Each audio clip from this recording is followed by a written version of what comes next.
Hey, what's up guys? In this video, I'm going to be explaining my recording equipment, the gear that is next to me to my right, and how it all works, how it is hooked up. And I get this question a lot. It's like, what is that? Why is it lighting up? Why is there tape on it? What does it all mean? I'm going to be going through that, through the how you hook it up and the DAW settings and the software settings. So let's start. This is Ableton, and this is what I use to record. This receives information from the main brain, and I'm just going to kind of use lay people's terms. The main meat of this is the Focusrite Pro 40, right?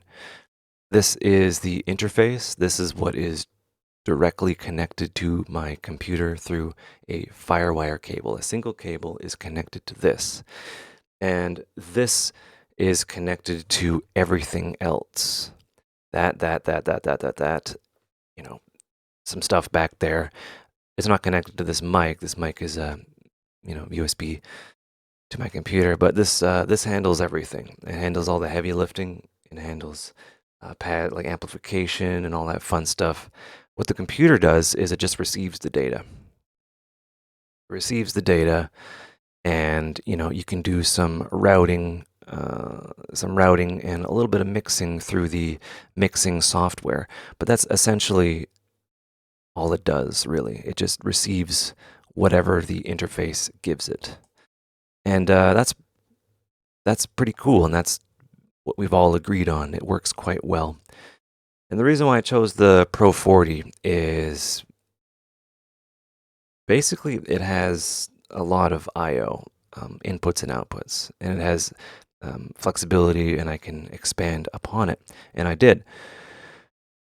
I want the flexibility because when I'm recording, when we are recording, my recording partner and I, we like to have flexibility. So we'll record an electric guitar, and if it's through an amp, I will have multiple mics on that amp. I will record the DI, which is the direct signal from the guitar through a DI box, and I can reamp it later. There's flexibility there. Vocals, same thing. Stereo vocal effects processors. You go down the line, and it starts to fill up. So you want the flexibility there, and well, that's what I want. You can have whatever you would like. So Ableton talks to the interface. We have the audio from, and I can see all my audio inputs. There's the ASIO Sapphire. ASIO is a driver, and yeah, all my inputs there, all my inputs there, and then the outputs, all my outputs, right? So there's quite a few outputs, and how it's connected is pretty interesting. For those that have done a Google search, you'll see that the Pro 40 only has 8 in, 8 out.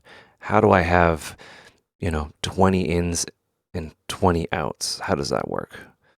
Well, it's the way that I have it set up through something called ADAT, but I'm going to get into that a little bit later. Let's get into the actual components, the actual fun things that you are going to be looking at. So I have two things in this MS Paint thing.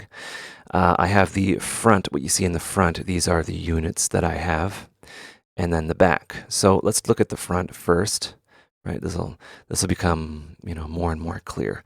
I have a Focusrite Pro 40, and this is the main brain, and this is what I use to, connect to the computer. This is the thing that's connected to the computer, and it has 8 inputs, which are accessible at the front for setting your gain, and you have your headphone output and stuff like that, and all that. You have your display here, your meters, so you can see if you're clipping, things like that. Very well understood, and all those fun things. Plus the 2 mic inputs at the front for ease of use. These are hybrid mic inputs, so they'll take mic or a TRS. right? It'll take both, which is pretty cool. Up at the top here is my headphone distribution system. This is what I use to deliver headphone mixes to people. I don't necessarily use the headphone out here. I like to use this right here because this offers interesting opportunities and routing down the line. And it's been very useful, right? Because there's me here with my headphones. I'm listening. And then, one or more people are back there, you run out of headphones. So I'll have, one dedicated to me, right? There's 6 channels here. And I apologize, this is the high res image I could find. You have your 6 channels, right? And they receive audio, and then it just gives you a headphone amplification output here. And there's the level here, so people can be like more headphones, less headphones, things like that. And that works out quite well. Down here is the ADA 8000. This is a strip that I really enjoy. This is directly connected to the Pro 40, and this offers 8 more ins and 8 more outs through something called ADAT. And this is what I use to expand. So there's that. You can do that. So let's get into the actual hookups. Like if I swing this thing around, we can actually look at it, but I don't want to do that. I can draw it in here. So this is the back. Same units. And I have the Pro 40 a little bit bigger, so the emphasis is there. So there's the headphone distribution system up here. This is the back of it. This is the back of the Pro 40, and this is the back of the ADA 8000, which is discontinued, but it's still fantastic, in my opinion. So the Pro 40 is it's a sound card. It's an interface. It connects to my computer. It connects to my computer via FireWire, and there's 2 FireWire ports here. I'm gonna have this as, let's do data. Data is red. Okay, so FireWire, there's port 1 and port 2. It's like, why is there 2 ports? First of all, why do you use FireWire? Well, FireWire is very controversial, but FireWire is full duplex, which means that data can go in both directions at the same time, in and out. And that affords, you don't get bogged down by the input being sent to the computer and then the output being sent from the computer, right? They're fully independent. So that is exceptionally important, in my opinion. And it's just stable. FireWire is tried and tested, and it works, and I do enjoy it. And yeah, so that's why it's still being used to this day. It's just one of those standards brought to antiquity. So this right here is FireWire port 1. I will use FireWire port 1, and this will, through the red wire, go to my PC, my computer. And this goes in 2 directions, so PC to Focusrite Pro 40 and Focusrite Pro 40 back to PC. It goes back and forth. This other FireWire port I don't use. How it works is FireWire has the ability to daisy chain things. And what I mean by daisy chaining is you could have another Pro 40, and you could connect this Pro 40 to another one and expand your input and output through another Pro 40. Works, sure, and the software allows it, but that's not something that I do. I do a different thing. But yeah, the benefit of that is there if you wish. Okay, so that is connected, and the red is digital. So I'll go orange, and orange will be for audio. Right, so right here is the white section. This is the line outputs. This is the line output section.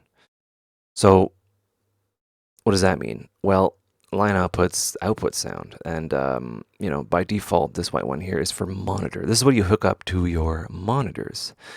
So this guy And this guy, which is left and right, will go out to my monitors, which are my speakers. This will be, mon. Yes. And, I can actually see that within the mix control. This is the mixer that is within software. This is directly, is processed within the unit. And yeah, the monitor output 1 and 2, which would be left and right, mix 1, mix 2. We have our mix, the full mix, going to monitor 1. No, sorry. The monitor output 1 and 2, which is left and right. All right. And, that's super well understood. I can actually route it to other things, but I'm not going to do that because that's weird.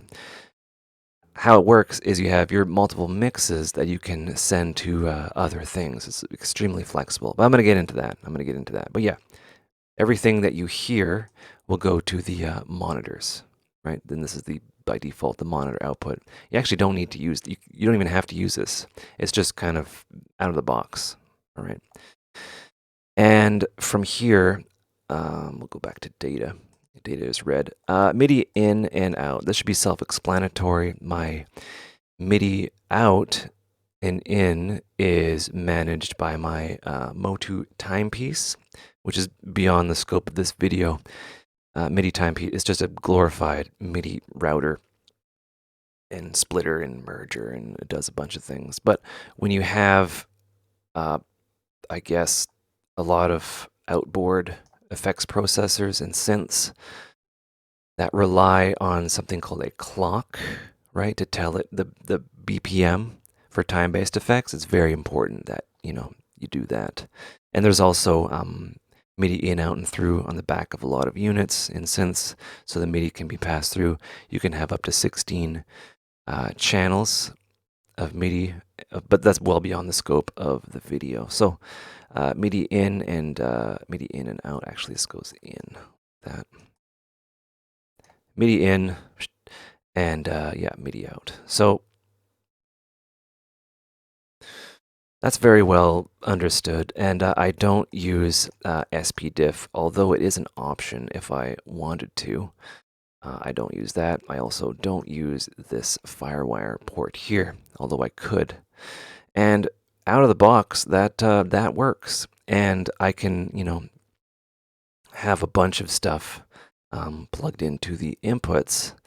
And, there's 6 here, and there's 2 on the front, and then I can mix them on the front panel here, and that's pretty cool. But I want to expand this because you run out of these very quickly, especially when you have synths that are, stereo, they're 2-channel and things like that. So we want to expand things. How do you do that? Well, you do that through a preamp. A preamp has 8 channels.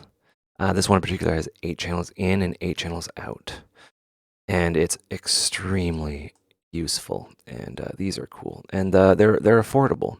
So when you're buying a sound card or an interface with a lot of channels, 99% of the time they do have optical in and out. Optical in and out is what you use to expand things.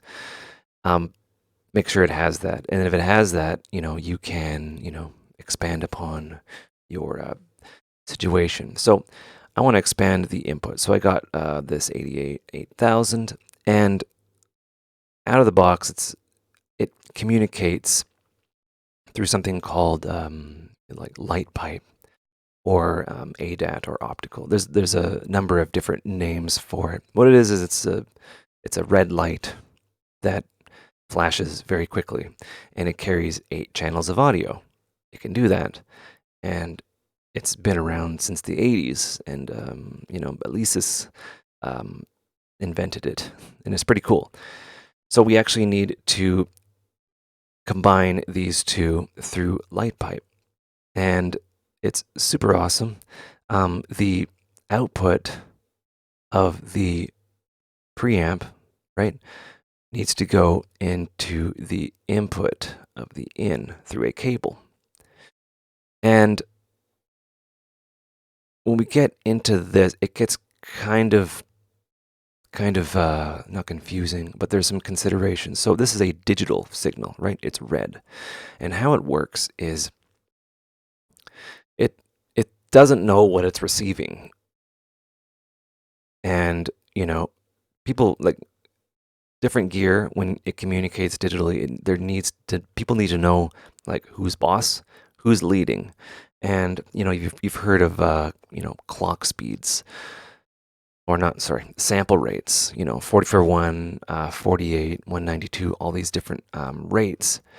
Uh, these need to be at the same rate, and there needs to be a leader that sets the clock. It's like, okay, this is the clock, and you send a pulse every time this clock hits, this every time it pulses, right? And it pulses at a particular speed. So how you have it set up is you will have, an output from an 8-channel preamp that goes into the input here, and then you'll have to have some sort of syncing mechanism, and you need to kind of have something called a word clock, which is used in film. This one doesn't have a word clock. So if you were to have just the output of this preamp here, it would need to be the master. I know that's a word, whatever, but that's kind of what it says on the front here. It's like, it should be leader and follower, in my opinion. But this would have to send the clock to this, right? Operate at this speed so I can accurately send you audio. And then it would be a slave to that, or sorry, a follower, and then the computer would be the follower. I don't want that. I want this to be the leader. I want this to set all the rules. Well, conveniently, this has out and in, and the clock can be sent from the output. It'll read the output from the output clock, right? So this will send audio data and the clock to the input here, and then it'll just work essentially. You have to set it to 44.1 or whatever speed you have. Actually, no, not that. There's slave and master here. You want to set it to the correct sample rate, and you're off to the races. So what's happening here is the Pro 40 is sending output in terms of, four channels from your DAW. You can route, see right here, see, look. This is what it's doing, right? So I have my ADAT output 1, 2, 3, 4, all the way up to 8, right? All this data, I can have this set to DAW, I can have another mix, I can have a bunch of things being routed out to these outputs. They're being sent from the output into the input here, and then they are accessed from these line outs here, right? Very useful. And then the input, right? These front microphone things, which are super convenient. I can just plug them in the front. I don't need to reach behind and stuff like that. I don't need a snake. I can just plug things in as I need. 1, 2, 3, 4, 5, 6, 7, 8. They are represented in the over here. The ADAT in 1, 2, 3, 4, 5, 6, 7, 8. Right, and they're all kind of labeled, which I'll get into. So that's what is occurring. The microphone, whatever's plugged in on the front here, right down here, whatever's plugged in on the front is being output by here. And it's sending it doesn't know what kind of clock or whatever, but that's being told by the output, which is then, told by the Pro 40. So just, if you're running into any problems, and you're not, when you first turn on something like this, they all have a light that indicates that it is synced or locked. This light will turn red, solid red, or if it's outputting a clock, which is fine to do, the master will be locked or lit up. And they all have it, and it's pretty cool. And my interface has it as well if it's a follower of some sort. So if that's not occurring, then check your switches and make sure that everything is set up. So yeah, there is that. We are given some interesting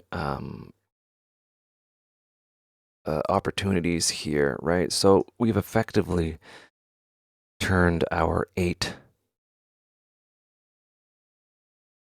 input, 8 output sound card into a 16 in, 16 out sound card.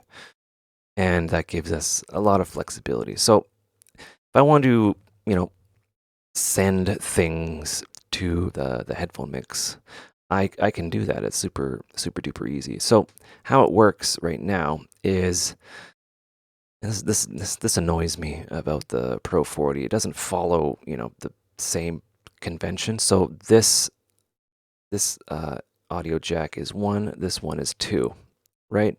But then this one is 6, this one is 10, right? So it just kind of does some weird stuff. I wish these were kind of vertical. So it'd be like 1, 2, 3, 4, 5, 6, 7, 8, 9, 10. Doesn't do that. It's 3, 4, right? So this would be this could be a stereo pair. No, wait. Gotta do audio. This could be a stereo pair, and this could be a stereo pair, right? Because that's how it makes sense from within your mixing software, right? So 3 and 4, right, would be they're paired together in this particular instance, right? But yeah, that's for the input. For the output, yeah, you'd have 3, 4 right here. This is the stereo pair, left and right. Anyway, so what I have here is, this is just an example of, what I would do.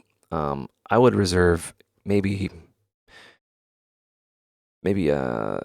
let's actually look at in my interface here. What do I actually have set up? So line 3 and 4 is mix 1 left and mix 1 right. So 3 and 4, I believe I have this set to headphone, right? And this is my headphone distribution system. The balanced main inputs I will have going into there and then going into there. And that delivers the mix 1 headphone mix. And that's super duper cool. And, so if I select, mix 1, I can, see what's going on there. Also, conversely, I have I can set up. I have them all set up to the outputs. But anyway, I could have this and this mixed into through a Y cable into a stereo cable, TRS, and I could have that go into channel 1, right?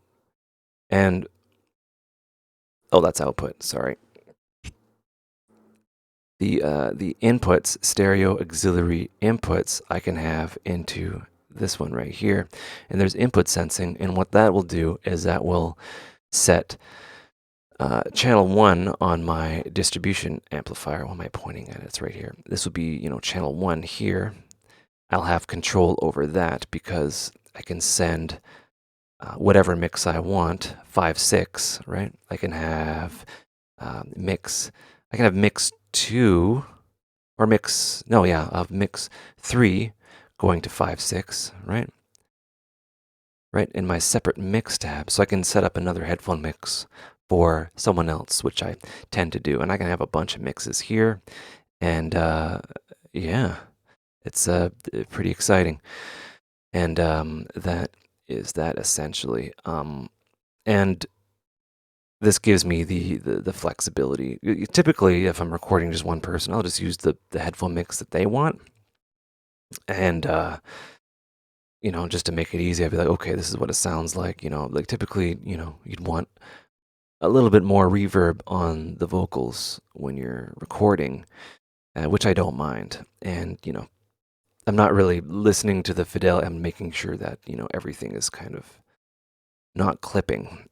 And that's when we get into direct monitoring, but that's down the line of videos. So for my mic/line inputs, these are labeled 3, 4, 5, 6, 7, 8, right? And then 1 and 2 is here. So these would be the first 8 audio inputs. And, I have them labeled here. So analog in 1 is my condenser microphone, NT1A. Analog 2 is a DI, and that's connected to a little box, which are upstairs in the other studio.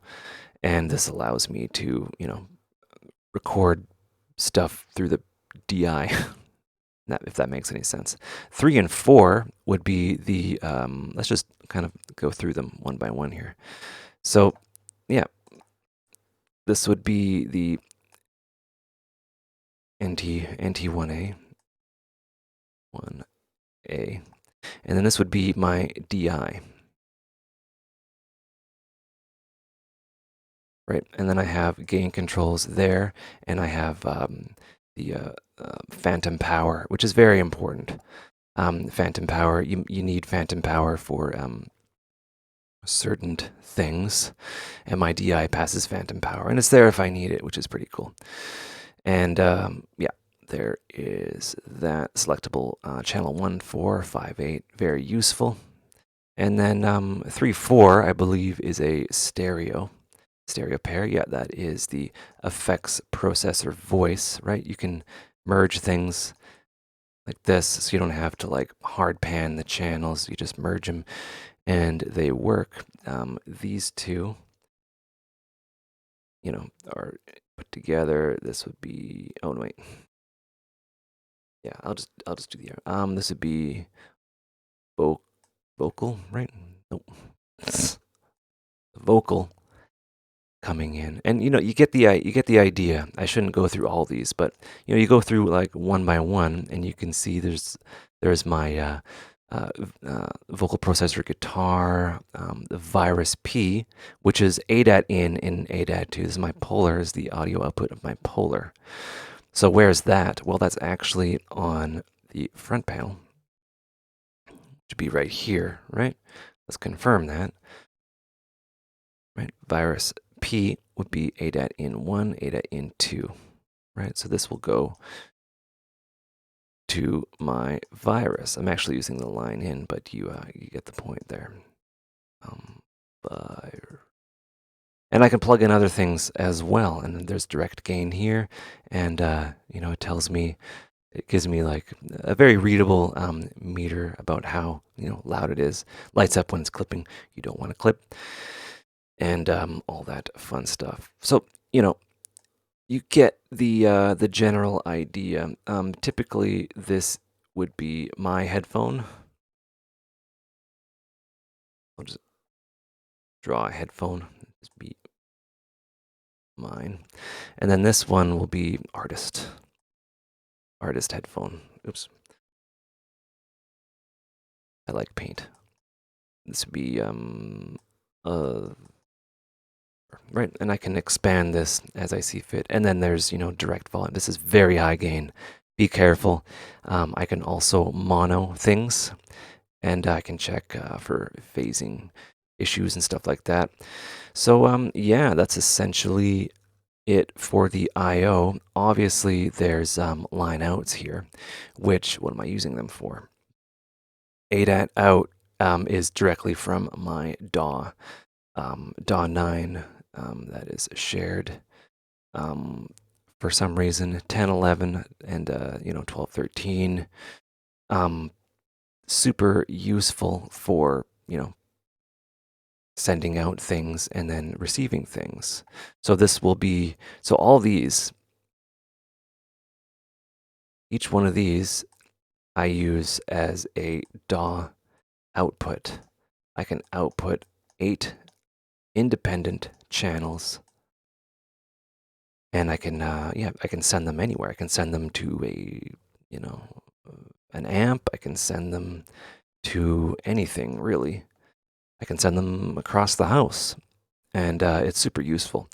There is a slight bit of delay between this unit and this unit.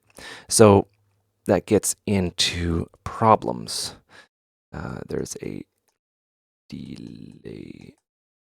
That gets into problems. So when you're using something, like an ADA, you know, uh, ADA 8000, you want to compensate for the delay.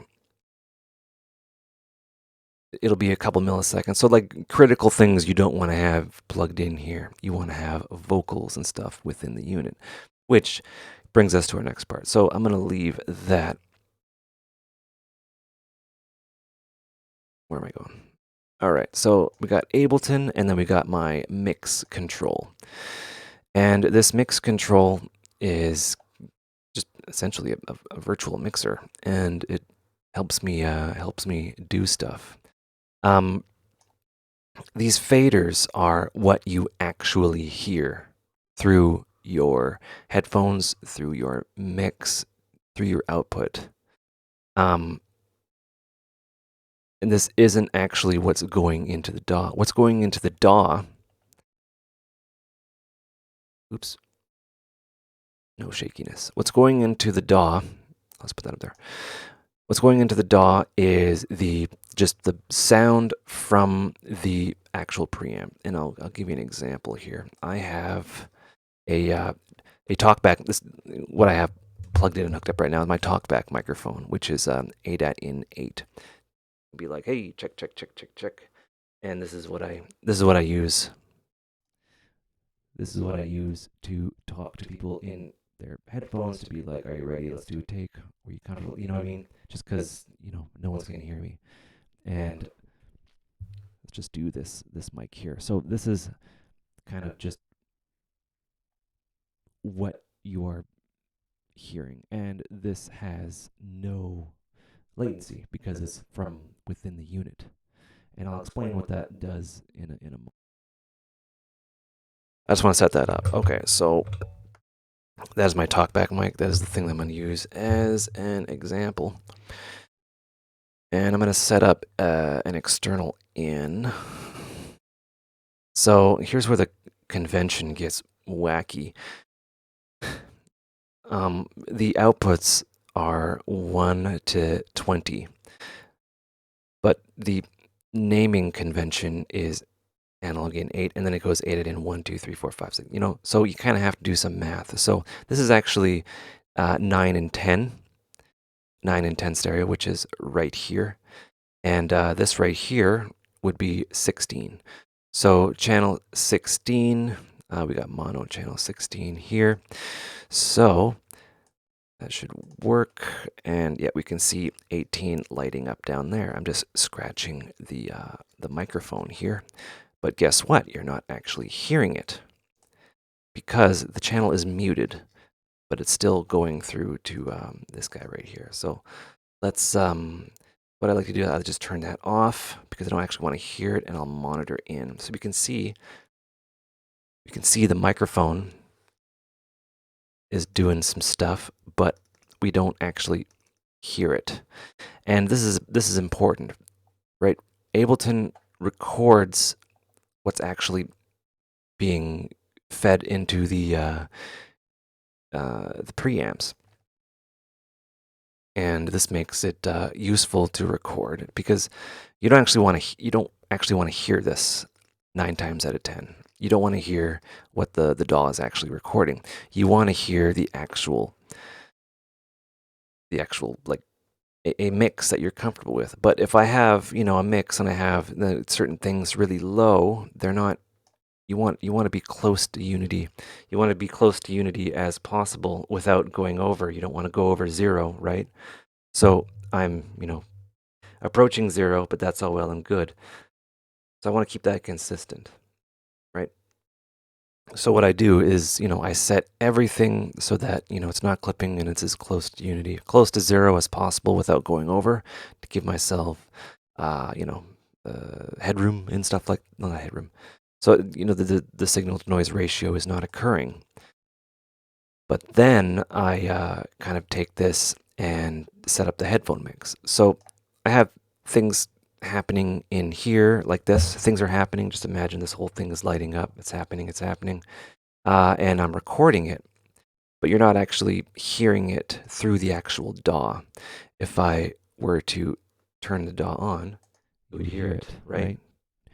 Do you hear this? You do hear that. So I want to have that off when I'm recording, but I actually want to set up a headphone mix. I keep on repeating myself. What's wrong with me? So this is a previous mix that we did, and this is what's being output. So a lot of them are muted, and they're muted because, they're just muted for now. But let's say everything's at unity and I unmute things and they're all, at 0. I will actually mix in the vocal and stuff like that. And, the DI, I might not, the DI I'll mute. The NT1A vocal I'll have. The live voice, which is, stereo I'll have, and that'll be going. And then, the artist will be like, less vocal or more vocal. I can actually boost or take away. But typically I'll just move everything else down and stuff like that. SM57 1, SM57 2. I have these two mics.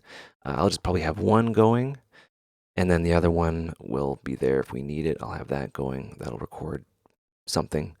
And then this is the guitar from the effects processor, which is stereo.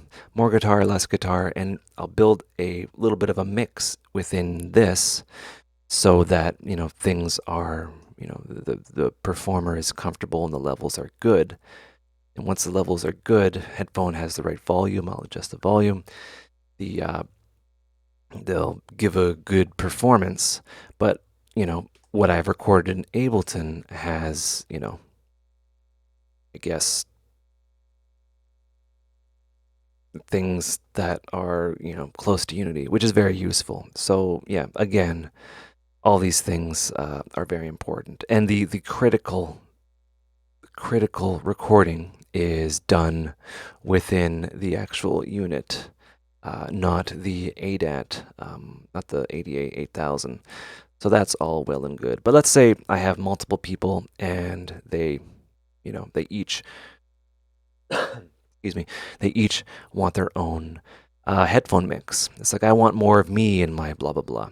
What I can do is, I can set this up, right? And set this up for its own kind of separate mix here. And then I'll have, right, I'll set up mix 3. Mix 3 will be whoever, right? They'll want more of their keyboard, let's say. I'll give them more, you know what I mean? And that mix will be sent to a particular stereo line output. And what is that? That will be 5/6 going into channel 1. So the 5/6 from the Pro 40 going into channel 1 on the headphone amplifier. And 5/6 will be mix 3, and then build a mix through there, and everyone's happy.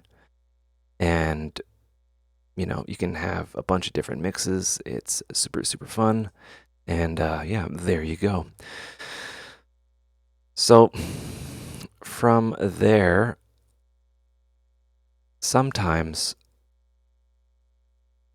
when you're doing this, is called direct monitoring. You're actually listening to what the actual unit, the Pro 40, is receiving, right? Because when you go from unit to computer to DAW back to unit, there's latency there. You don't want that, and that can be a problem. So what I do now is, and this is something that I had to learn. What I'll do now is I will say, so this is the only thing that I have hooked up. This is the microphone, and let's just assume that actually, let's just use this.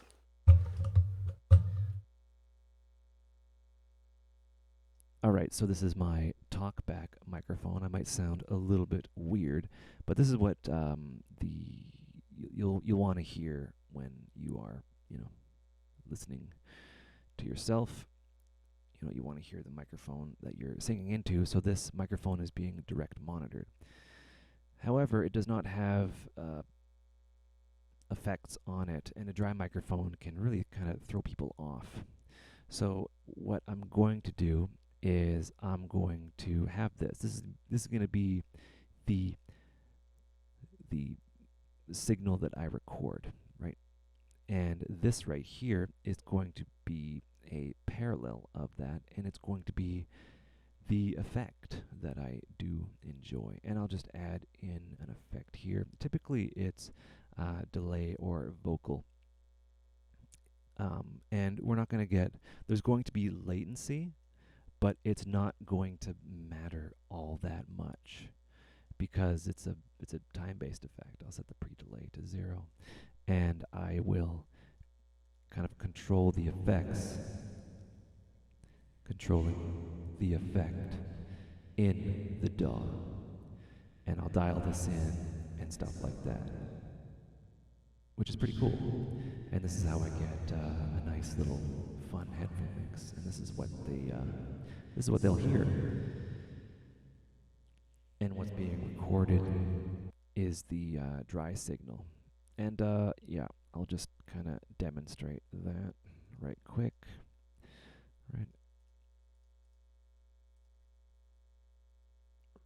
Right, so I am recording. Nothing is actually coming out of Ableton, but that's okay because I am recording and I am direct monitoring this microphone, and I'm singing like Bono or whoever, and that's all well and good. I have my reverb mix in there now, and this is making me more confident to give a good performance. And yeah, it's pretty fun. So we'll stop that, and yeah, we can confirm that it only recorded the dry vocal and stuff like that. So that's essentially that. And that's how a guy like me records. There's so many different ways to go about doing it. I don't have a control room.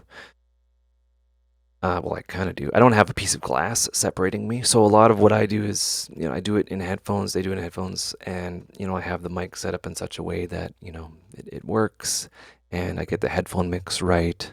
Always get the headphone mix right. Sometimes it's more reverb than what you need, and yeah, you're off to the races, and that's essentially how I go about things. What else is there? Obviously, I can get into, having this output sent to, or this recording sent to an output, right? Any output here for further processing, right? 16 in, 16 out. And then I can have the return, I can record that in stereo, blah, blah, blah.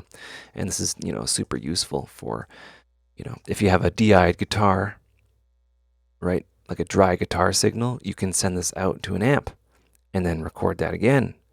And that's called reamping and stuff like that. It's super useful. So that is that for that video. I think I've rambled on enough. And yeah, what else? What else is there? The reverb's still going. That's funny. That's essentially it. Let's look at this, and then I'll bid you all farewell. So yeah, not that complicated. And there's some other things going on too.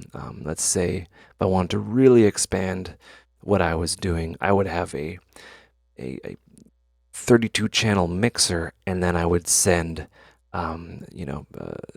sub mixes and stuff back and forth through sends and all that fun stuff. And yeah, and just if I wanted even more flexibility.